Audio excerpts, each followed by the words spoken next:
For today's video, I'll speak about what I think we should do with Caleb Daniel.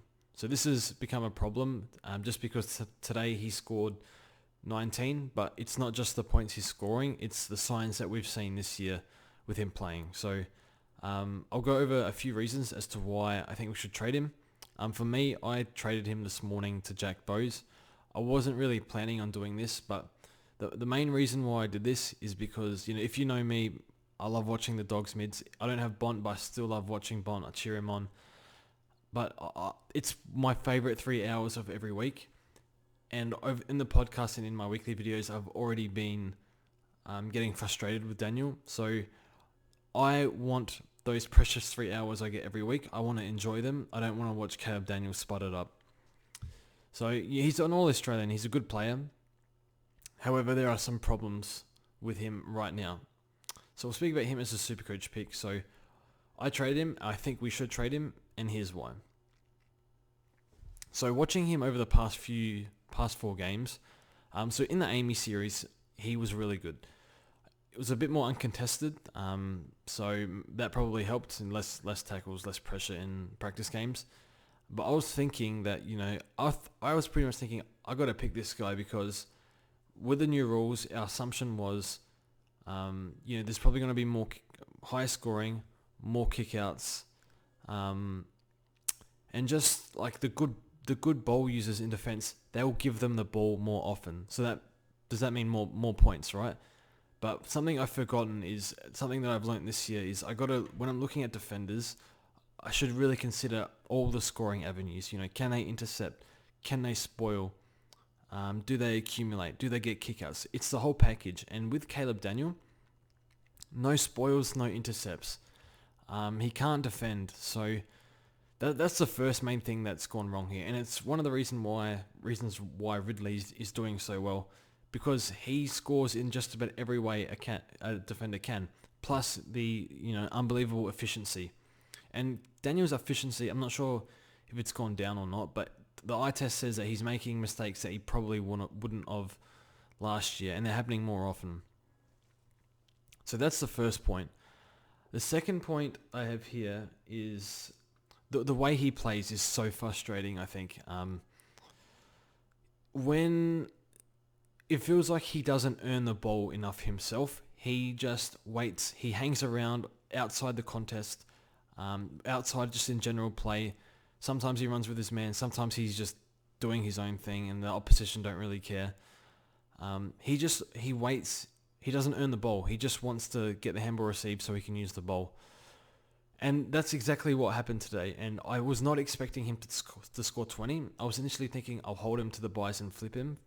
But I just got a little impatient and I just got sick of him, and I saw an opportunity to get rid of him because I had a free trade this week. So the way he plays, and it was... Yeah, I didn't expect him to score 19. That's, unless you have Gastro, that's not acceptable. So, will he bounce back? I mean, somewhat he should, but I can see why he scored so poorly now, because he just wasn't getting his hands on the ball because he doesn't earn the ball often enough. He has to have it given to him.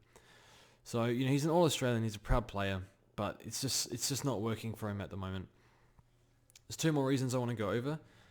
So Bailey Williams has gone to another level this year. He's becoming an A grader, it seems, and Bailey Dale has been pretty good for them in defense. He can intercept a bit. He's a strong mark, and he can rebound. They're also using Dure's run and carry a little bit as well.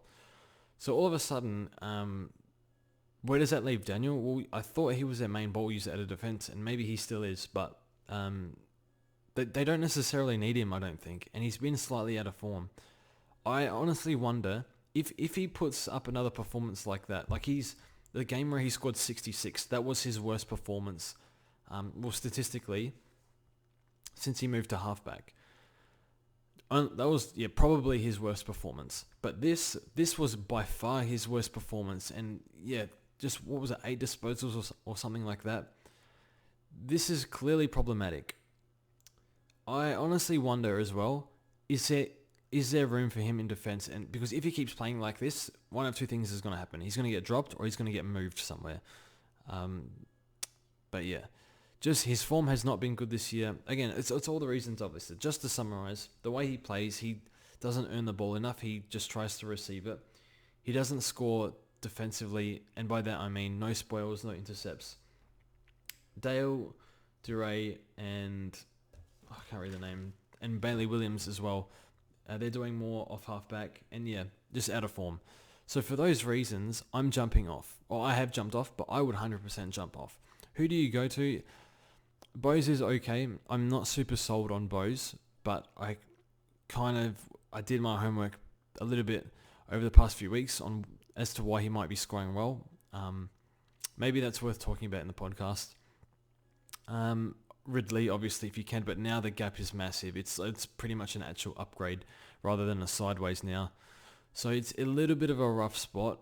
But yeah, I think Bose or Houston maybe. Houston played midfield, which was a little bit weird. So I don't know how he's going to score there.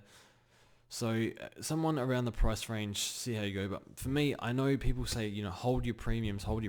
But it's every player is an individual case by case. Before upgrade starts, this is an opportunity to get rid of him because this pick can go downhill pretty quick if it continues the way it's going. He might rebound and come good, but for the reasons I've said, I'm very worried about this pick. And yeah, if you get stuck with this pick and things continue the way they are going, it's disaster because he gets to low 400s, could go even worse. But at the same time, he could go back. But yeah, the worst case here is you're stuck with a bad player that's depreciated and now you're in a horrible spot because you can't really sideways to him. You got to spend a lot of money to upgrade him. But anyway, thanks for watching the video. Let me know what you think. I'm very stern on I would trade Daniel. So let me know and have a good day.